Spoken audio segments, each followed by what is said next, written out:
Hello everyone, how are you doing? This is MD Tech here for another quick tutorial. In today's tutorial, I'm going to show you guys how to change the default font style, and font size in your Microsoft Outlook application. And without further ado, let's go ahead and jump straight into it. So all you have to do is select the File tab, and then you're going to go down and select Options on the left panel. On the left side, select Mail. On the right side, you're going to go where it says Use Stationery to change default fonts and styles, colors, and backgrounds. So select Stationery and Fonts.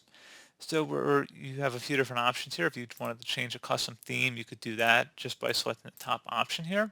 Otherwise, for the more purpose of today's tutorial, we can direct our attention down to the following two options here to adjust new mail messages as well as replying or forwarding messages. Third option too for composing and reading plain text messages as well.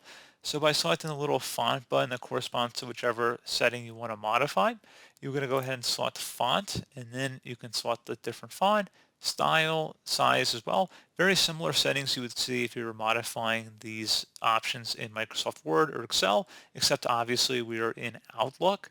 So pretty straightforward process on that, guys. Do hope I was able to help you out, and I do look forward to catching you all in the next tutorial. Goodbye.